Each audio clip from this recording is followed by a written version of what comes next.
there's anything that I'm really concerned about, it's this lack of trust. And so our government has a responsibility to renew that trust. And the only way that we're going to do that is being honest with the American public. And I don't think our government's been honest. People want their security, but they also want their privacy, which are two different sides of sort of a political coin. But at the end of the day, what do I really want? I don't want somebody who can just feel like they can walk into a mall or walk into a social services clinic or walk into to a street corner where there's a large group of people and blow themselves up, start shooting people or start stabbing people in the name of some God that they believe in. This is about a religion. For people to come out and go, it's about gun control, it ain't about gun control. You know what? I mean, so the American public spoke, and I think it was the day before Thanksgiving, this past Thanksgiving. The American public spoke. They spoke with their beliefs, and they went out, and I think the number, and I may get the number wrong, but they went out and they bought like 185,000 guns in one day. So that's the American public telling local, state, federal, and national level leaders, hey, we're scared. We're scared. We're scared because we have a problem in this country. This is not about gun control. This is not about gun control. So Stephen Hayes has written that the entire intelligence and national security and law enforcement apparatus has been compromised. We're losing this one. This is not one that we're winning right now. I mean, what you may not be aware of is that, you saw this Los Angeles hoax and this New York City hoax. I mean, there's another one in like 3 cities around the country today. I think there's one. I think it's in Houston or Dallas, but it's in Texas, and there's another one. I just caught it on the news coming in. I mean, this is a problem. These guys can do things to us that increase the costs of security and take away our freedom. We have to go after them. We have to go after this problem. This is a cancerous form of radical Islamism, and we cannot allow it to exist on this planet any longer. We can't. It's not the hard work that's being done by analysts, by law enforcement professionals. I mean, our country has something that is very, very powerful, and it's our strategic advantage over the rest of the world, and that's something called the rule of law. And the rule of law is protected domestically by our law enforcement professionals. And at a federal level, it's the Federal Bureau of Investigation, and I have absolute belief in the current director, as I've had in the previous directors, that Director Comey will do the right thing, and that's why I'm glad it's a tenured position for him, meaning he's got to live through a couple of administrations, and he also has to protect the credibility and integrity of the FBI. What we're seeing is this tension between a very credible, highly integrity-based organization, and there's this tension between them, their leadership at the Department of Justice, and frankly the executive branch. And people they're seeing it publicly right now. Now on the intelligence community side, the thing about intelligence, the beauty of intelligence and a strategic advantage, if we allow it to remain, is that intelligence is supposed to be truth to power. Meaning, I'm going to come into you, Ginny, if you're my boss, I'm going to come into you before 9 o'clock every morning, and I'm generally not going to have all that good of news. Because, especially if we're at a very senior level like the president, or a combatant commander, or the chairman of the Joint Chiefs of Staff, or the Secretary of Defense, or the Secretary of State. The information that you're going to get about the world is that there's a lot of enemies out there, and there's a lot of bad things happening, and and we're trying to prioritize, but we got to make some decisions about these things. The argument then is, well, so intelligence says that, and now it's a policy decision. Okay, so if I'm a senior guy, I'm a senior intelligence officer, and I feel I have a responsibility not only for my organization and the people and the assessments that we're providing to the president or to the Secretary of Defense or to my commander on the battlefield, I also feel I have a responsibility as a senior leader to also tell them, or her what the decisions that they're making, whether or not they're good decisions. Because if I don't think that they're good decisions, frankly, I don't want to be part of it. If I'm part of a bad decision, then that's a lick on me. And it's like, I've always taught young soldiers, if you see something go by that's not your standard and you allow it to occur, that's your new standard. You just bought that substandard, activity that you just observed. If that's an ideology that you want to follow, then that's a problem. I have a problem with that. And I think that we have some soul searching in our country with some of the people that are advising the president that they're going to have to do. It's ideology. It is a sense of political correctness sort of for those that are around the leaders. Okay, and I use that term loosely because I will put quotes around leaders, because I think leaders, if the president's making these tough calls on what he's doing, and this is what he believes, then I question what is it that is going through his head and who is advising him on staying the course. I mean, he's over at the National today, while we sit here right now, he's over visiting the National Counterterrorism Center. The other day he visited the Pentagon. He made some comments afterwards, essentially saying we're on track. We're not on track. He's going to visit the National Counterterrorism Center, and if the director of the National Counterterrorism Center has the guts to say what the real truth is, and I hope he does, and if the analysts that are briefing the president don't get enamored by the office and really have the courage, the intellectual fortitude and courage to say what they know is true, it's not going to be a pretty picture for the president. And now the president's got to walk out of there and go, okay, so, is our strategy working? It's not. It's not working. I do believe that he has an ideology that is not necessarily aligned with the majority of the people in this country. I really, now looking at it and studying him and reading about him and seeing the decision-making process and the decisions that are made. So there's definitely an ideology that the country has shifted toward because we've been led in that direction. Taking and favoring Iran over others who we've been partners with for, in some cases, 100 years in that region, as an example, as a small tactical example. So we are favoring Iran over other Sunni Arab countries who we've had relationships with for, honestly, a century or longer. So, why?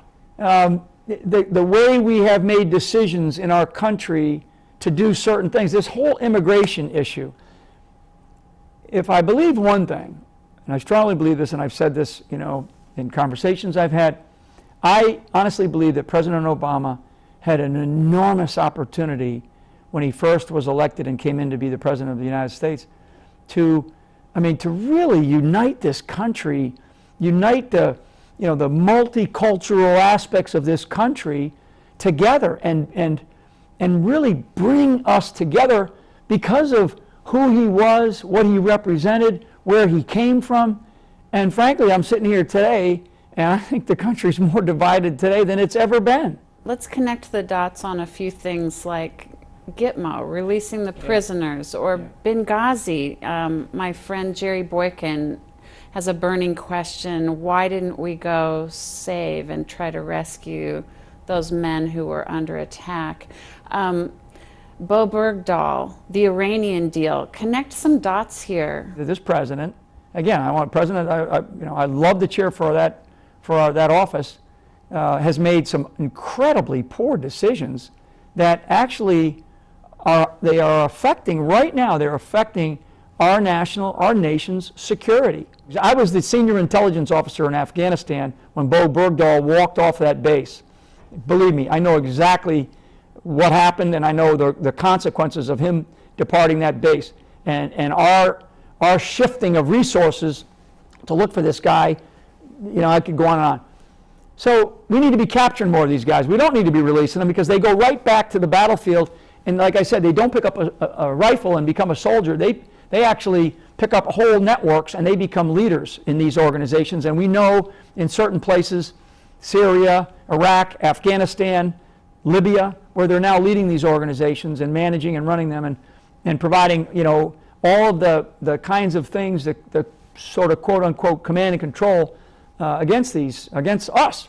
Release of prisoners from Gitmo. We need to be capturing more of these guys and putting them into long-term sentences where they might never see the light of day. Connecting the dots, and Guantanamo. Like I said, we should be capturing more of these guys and putting them into the Huskow instead of instead of trading them for people like Bo Bergdahl. There are good people in our system that are trying to say, we've got a problem, Mr. President, and it's okay. One of the best leaders that I've ever worked for, and I actually worked for some really top talent.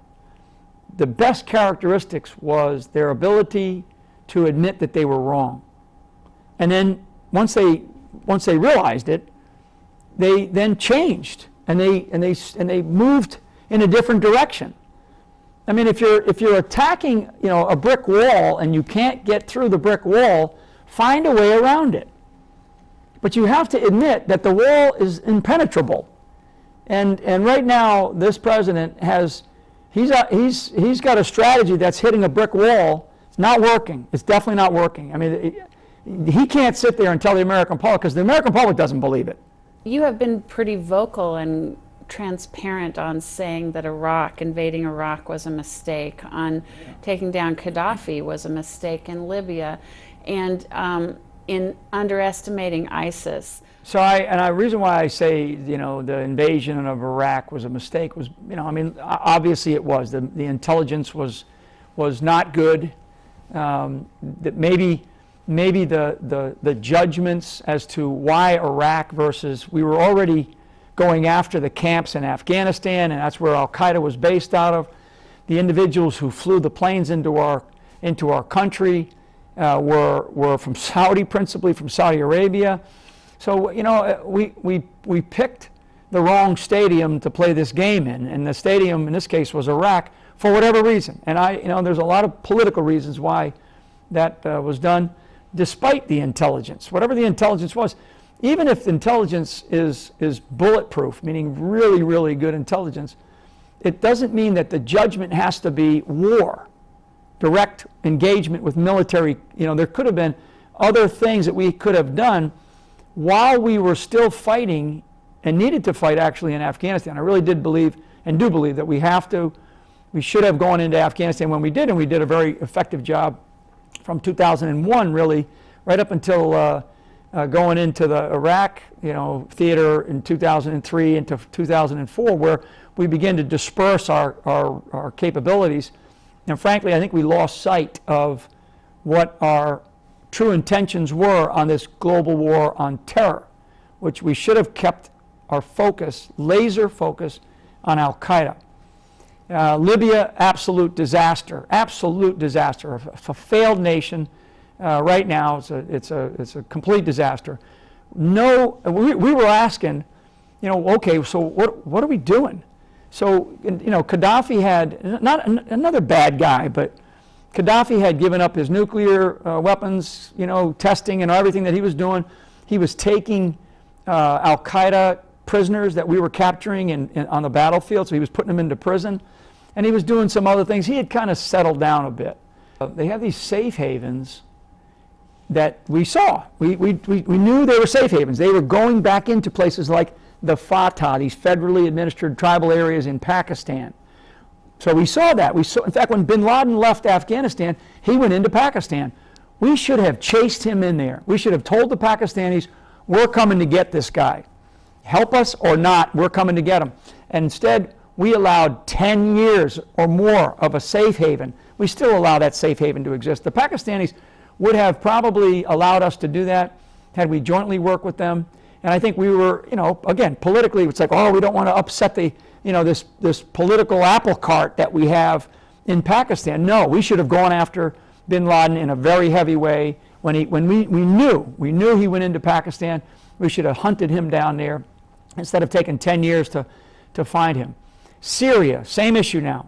So we saw foreign fighters coming into coming into Iraq while we were fighting them. We're capturing foreign fighters, we're interrogating them, we're asking them, so, what route did you take? A guy from Libya comes out of a little town called Darna, which is near Benghazi. That's a whole other issue. So they go up to the border, they get on a boat, they go into Syria, or they literally take a plane. They go through Turkey, they go into Damascus, all these different routes that we learned. But these are foreign fighters coming into Iraq at about 150 a month that we were capturing, killing. And so we knew Syria was enabling this. Iran was enabling this, okay, because they wanted to see us lose. The Iranians, the Syrians, the radical Islamists, they wanted to see us lose. So now we know Syria is a safe haven for foreign fighters.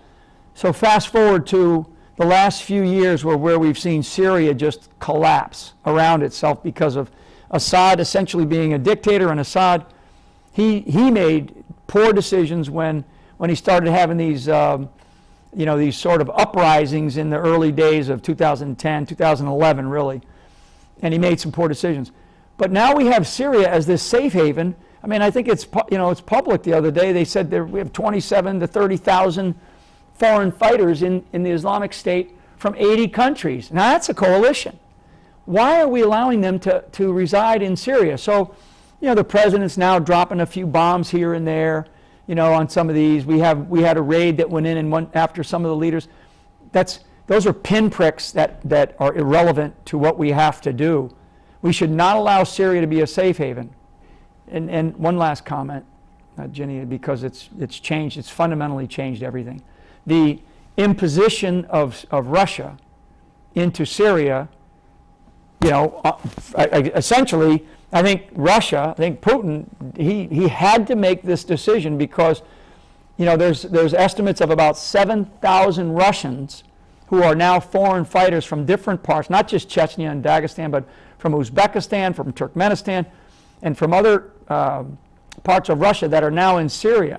So Putin is basically, he's not a big fan of Assad. He's not a big fan of the imams in Iran. He's not. He's a big fan of Russia and their own national security. So he made a decision based on that. That fundamental dynamic, that fundamental shift in the geostrategic situation, now we have to make a decision because we are running out of options, Ginny. And like I learned when I was a lieutenant, and I always use this, the best plan gives you the most options at the last possible minute on the battlefield. And to me, this president doesn't understand that. Our president doesn't understand that. And the people around him don't understand that. So every day that goes by, we run out of options. We're running out of options. And so, make some decisions. And if your decision is to keep doing the same thing, then I think we're in a position geostrategically where we're going to continue to lose the shine that this country has had on it as the global leader. And we're going to need to turn this thing around. And it's not going to take one president. It's not going to take one president. If there's one thing I would bet on, and I would guarantee the American public, it's not going to take one president to turn this ship back around and get us back on a footing where we are seen and people really truly believe that we're the global leader. Talking about the military, from social engineering to budget cuts to policy and personnel, connect the dots and tell us, how are we watching the fundamental transformation of military and our national sovereignty? We can't use the United States military as a social experiment for somebody's ideology. And our military, the primary purpose for our military is to defend our country, against all enemies, foreign and domestic, as it is stated in the Constitution. And so the principal thing about defense and about a military is readiness. And when you go at the readiness, or when you allow the readiness of our military to fall below a certain level of ability and capability, and you do things internal to it or inside of it because of a political ideology, instead of understanding what's the real purpose of having a military, then you begin to pull threads of this very nicely woven fabric that we've that we've put together over many, many years, many presidents, many decades, and now a couple of centuries. And so we cannot experiment with this thing in the way that we're talking about it in terms of the social engineering.